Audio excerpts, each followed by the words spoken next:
जय श्री महाकाल। मेरे प्यारे साधकों और मित्रों, उम्मीद करता हूं कि आप सभी अच्छे होंगे। जैसे कि मैंने आपसे वादा किया था कि 5 साधना, एक से बढ़कर एक साधना है, आपके सामने पेश करूंगा। और सभी ऐसी साधना है जो आप पेड ग्रुप में तलाशते घूमते हो और वहां भी तमाम प्रकार की मिन्नतें और रिक्वेस्ट करने के बाद भी यह साधना आप तक नहीं पहुंचती है। और मैं डायरेक्ट आपको वह साधना दे रहा हूं, निःशुल्क, कोई भी पैसा नहीं लिया है मैंने। एक से बढ़कर एक अद्भुत साधना दी है जिसे हजारों की संख्या में लोगों ने इसका फायदा उठाया है। और ऐसे ऐसे तरीके साथ में आपको मिल रहे हैं जो आपको पूरे इंटरनेट जगत में कहीं पर भी नहीं मिलेंगे। जो गुरुमुखी तरीके हैं वही आपको उपलब्ध करवा रहा हूं, क्योंकि मंत्र हर जगह मिल जाते हैं लेकिन विद्या नहीं मिलती है। किताबों से मंत्र उठाकर आप जाप कर सकते हैं, परंतु फलित क्यों नहीं होते? क्योंकि पूर्ण विधि नहीं लिखी होती है। मान लीजिए एक मंत्र है, कोई भी उसको 10 जगह प्रकाशित किया है। 10 अलग अलग किताबों वालों ने अब कॉपीराइट के चक्कर में क्या करते हैं कि मंत्र के शब्द के आगे पीछे कर देते हैं। एक शब्द भी आगे पीछे हो गया तो काम खत्म, या फिर विद्या आदि काट देंगे, आदि रख देंगे, उसमें भी वो चीजें काम करना बंद कर देती है। और कुछ चीजें ऐसी होती हैं कि गुरु ऊर्जा के बगैर नहीं चलती हैं।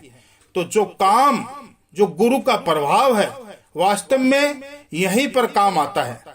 आज का वीडियो लंबा नहीं बनाऊंगा, सीधे आपको काम की साधना देता हूं, क्योंकि आप सभी लोग भी त्योहारों की तैयारी में लगे होंगे। आपको दिन भर में आपको त्योहार की तैयारियां भी करनी है। तो सबसे पहले मैं आपको बता देता हूं कि आपकी जो आज की साधना क्या है। जो लोग अप्सरा साधना करने की इच्छा रखते हैं, जो तलाशते हैं ना कि मैं अप्सरा साधना करना चाहता हूं और मुझे अप्सरा के अंदर वही सब करना है जिनके लिए नौजवान पीढ़ी घूम रही है, तो रति क्रिया ढूंढने वालों लोगों के लिए साधना है। जो कहते हैं ना मुझे रति करनी है, अप्सरा के साथ रोमांस करना है, तो आओ साधकों लाइन पे, आपको रोमांस करने की साधना आज दे रहा हूं। कर लेना, हिम्मत है तो एक रात्रि की साधना है, लेकिन इसे लंबे दिवस तक कर सकते हैं, ज्यादा दिवस तक कर सकते हैं। अगर इसमें अच्छा अनुभव आपको आज की रात मिलता है तो आप इसको बंद नहीं करना है। या तो एक रात में सिद्ध हो ही जाएगी, एक रात में अगर आपका तपोबल अच्छा है तो आ ही जाएगी, नहीं तो फिर 21 दिन तक करो। आप 21 दिवस के अंदर उसे आना ही होगा। बस आपके अंदर ऊर्जा बल अच्छा होना चाहिए। आपने साधनाओं के क्षेत्र में पहले कुछ साधना की हो तो एक दिवस में आ सकती है। अगर आपने जिंदगी में कभी कोई साधना नहीं की है और सीधे उठाकर साधना कर रहे हैं तो थोड़ा समय लग सकता है, लेकिन आज के दिन शुरू करते हैं तो बहुत परफेक्ट है। लेकिन जिन्होंने थोड़ी बहुत भी साधना कर रखी है उनके लिए सबसे बेस्ट साधना है, बिल्कुल 100% रिजल्ट देने वाली साधना है। तो सबसे पहले बता देता हूं ये साधना कौन सी है। ये कामेक्षी अप्सरा की साधना है। ये काम भाव वाली साधना है। एक ही रात्रि की साधना है और स्वतंत्र रूप में सिद्ध करनी है आपको। कोई भी उसको पत्नी, माता, बहन, पुत्री, प्रेमिका, दोस्त किसी रूप में नहीं करना। वो उस पर निर्भर करेगा जब आएगी, वो उस समय की बात है। लेकिन अभी इसको सिर्फ स्वतंत्र रूप में सिद्ध करना है, काम भाव में सिद्ध करना है, जो कि आपके सबसे बड़ी मुसीबत होती है कि हम साधना करने बैठते हैं तो आप अप्सरा का नाम लेते ही हमारे मन में ख्याल आने लग जाता है। जो फिल्मों की हीरोइनों को देखकर ये हाल होता है तो अप्सरा तो हजारों करोड़ों गुना अधिक सुंदर होती है। एक पर्सन, किसी साधक ने पूछ लिया था कि जब अप्सराएं जब आती है तो उसकी पहचान क्या है, तो वह भी वीडियो के अंदर ही आपको जानकारी मिल जाएगी। अगर वह अनुभूतियां आपको हो तो समझ लीजिएगा कि यह क्या हो रहा है। तो आज अभी शुरुआत करते हैं, इसके अंदर क्या क्या फायदा होगा। देखिए, एक तो आप रोमांस वाला वह पूरा करके जाएगी।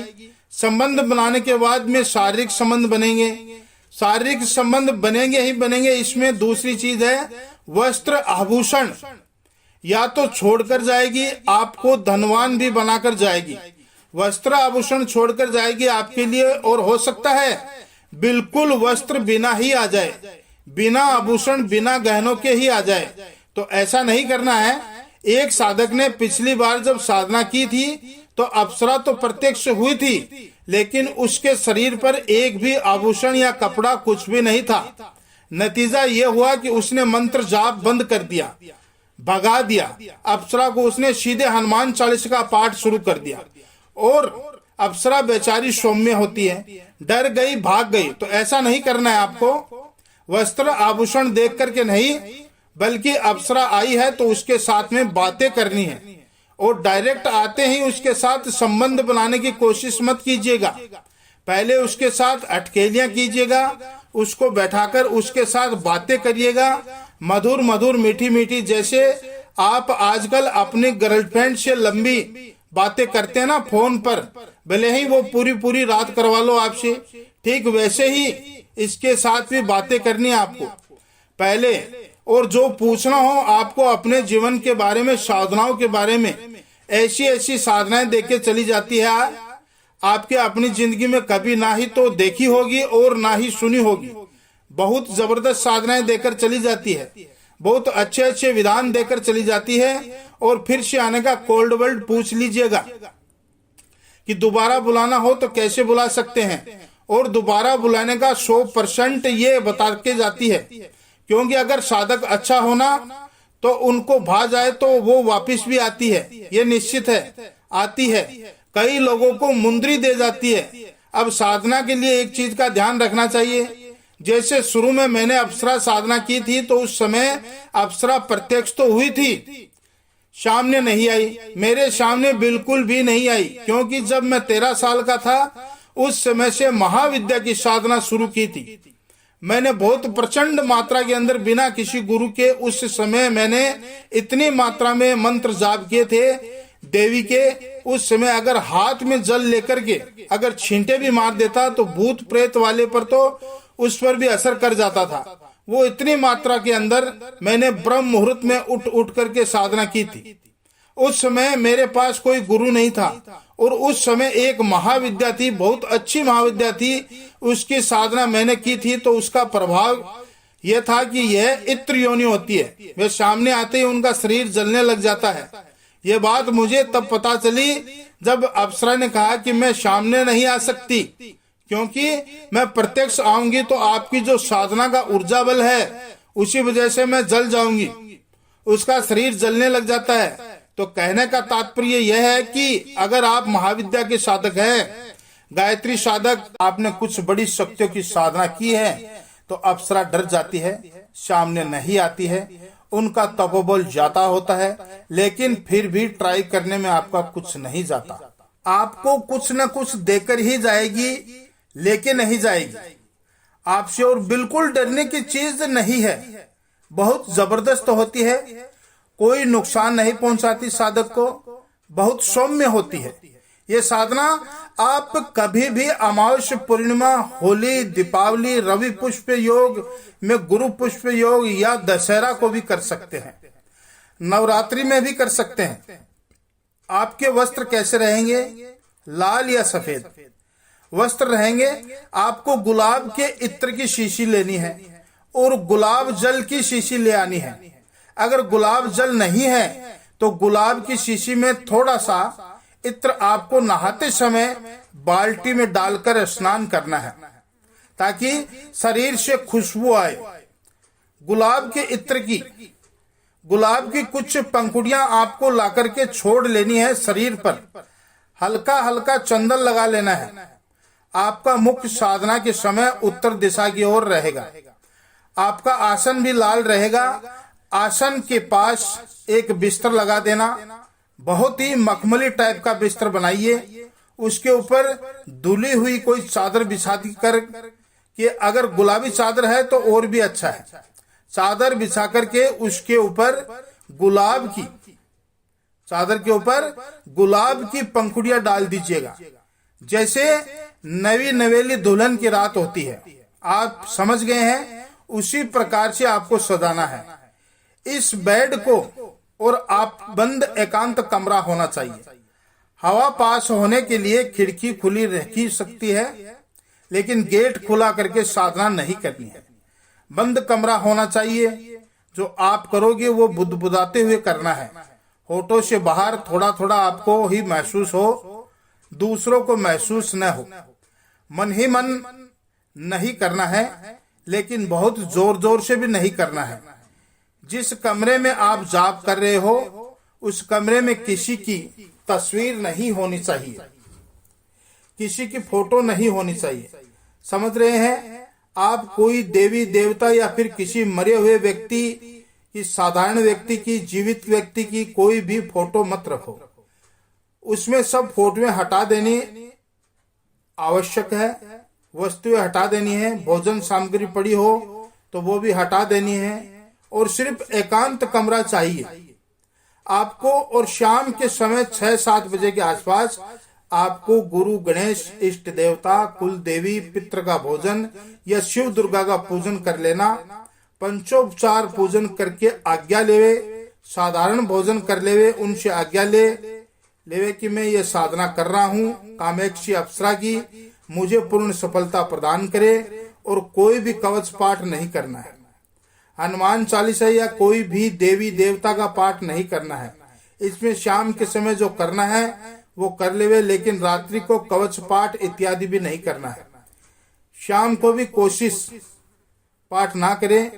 रात में केवल और केवल जाप आप बैठोगे आसन पे, स्नान ध्यान करने के बाद में तो केवल कामेक्षी अप्सरा का आह्वान करना है और बार बार बोलना है कि आसन बिस्तर पर विराजमान होए, बिस्तर पर विराजमान होए। आपको आसन देना है। 5-6 बार बोल के बाकायदा आपको कामेक्षी अप्सरा का नाम लेना है। और ये बोलन है कि देवी कहीं ऐसा मत बोल देना कि मेरी बाबू सोना पधारो, आप ये मत बोल देना। ये बोलना है देवी आप पधारो, मैं आपकी साधना कर रहा हूँ, आप पधारो, दर्शन दे और मेरे ऊपर कृपा करे। ये बाबू सोना वाले जो आप अपने नॉर्मल बोलते हैं ना, वैसे मत बोल देना। मेरी बाबू पधारो, मेरी सोना पधारो ले डूबेगी आपको। सोना के चक्कर में साधना खंडित हो जाएगी। आपको गुलाब की अगरबत्ती और धूप बत्ती रखनी है और दीपक जलाना है। बड़ा दीपक, कुमकुम और चंदन रखना है। और सफेद मिरी चाहिएगी आपको। 250 ग्राम सफेद मिठाई, 250 ग्राम अगर मावे वाली मिठाई और इसमें केसर डली हो तो और भी बहुत बढ़िया है। मीठा पानी शरबत बनाकर देना है। 10 मिनट में आंखें बंद करके ध्यान करेंगे। उसके बाद आपको 5 माला इस मंत्र का जाप करना है। फूल गुलाब के रहेंगे, इत्र गुलाब का रहेगा, मिठाइयां बर्फी की होगी, 1 लोटा शरबत का गुलाब वाला ही होगा। इसके बाद आपको सबसे पहले आसन लगा लेना है। आसन लगाने के बाद में आपको पाठ शुरू करना है। तो ये धूप बत्ती वगैरह लगा करके, जिसमें बताने की जरूरत ही नहीं है, चंदन वंदन सब डालकर कि वहां रख के 10 मिनट आंखें बंद करके ध्यान लगाना है। उसके बाद आपको 5 माला जाप करना है। कम से कम आपको अनुभूतियां बता देता हूँ क्या होंगे। शुरू का जो पाठ होगा 10 माला होते होते आपकी हल्की हल्की खुशबू आने लगेगी, आवाज आने लग जाएगी थोड़ी थोड़ी, कहीं से भी मतलब झंकार जैसी पायलों की। उसके बाद आगामी जैसी 20 माला के आसपास पहुंचोगे तो चिंकुटियां काटने जैसी महसूस होगा, जैसे चींटियां काटती है ना वैसे। और बहुत तेज नींद के झोंके आएंगे। माला इसमें अष्टपिक की रखनी है, याद रख लेना, सीख लेना, लिख लेना। ये सारी की चीजें माला रहेगी सप्टिक की। माला के करना है जाप। झोंके आएंगे नींद के, और नींद के जब झोंके आए तो सोना नहीं है, कोशिश करना जाग के ही साधना करनी है। और जब साधना के अंदर 30 माला के आसपास, 31 माला के आसपास पहुंचते हैं तो उस समय थोड़ी थोड़ी दृश्यमान होनी शुरू हो जाती है। आपके सामने हल्की हल्की चक्कर काटने दिखने लग जाती है। 35-40 माला के आसपास में आप के पास में बैठने लग जाएगी, गुदगुदी करने, आपके घुटने से घुटना लगा के बैठने, बात करने की कोशिश करेगी। लेकिन 51 माला पूरी करनी है। 51 माला होने के बाद में प्रणाम करना है। उसको सामने बैठी रहे तो उसको प्रणाम करना है। फिर उसको बिस्तर पर आसन देना है। बिस्तर पर आसन देने के बाद में क्रिया बाद में करनी है। पहले उससे जो पूछना है, जिसकी जरूरत है, जो मांगना है, वो मांग ले। इतनी सक्षम होती है कि एक ही रात में सब कुछ कर सकती है, सब कुछ दे सकती है। पर ध्यान रखिएगा। और एक बात और, कई लोगों के शरीर पर चिंगुटी काटने के या फिर नाखूनों के निशान सुबह बन जाते हैं, तो घबराइएगा नहीं। ये उसी साधना के निशान है जो जब रतिक क्रिया करती है तब उसके निशान पड़ जाते हैं। उसके साथ बहुत ही कोमल सौम्य व्यवहार करना है और ये बहुत कुछ देकर जाएगी। तो उम्मीद करता हूँ कि आपको ये वीडियो पसंद आया होगा। अगर वीडियो पसंद आए तो वीडियो को लाइक करो, अधिक से अधिक लोगों तक शेयर करो।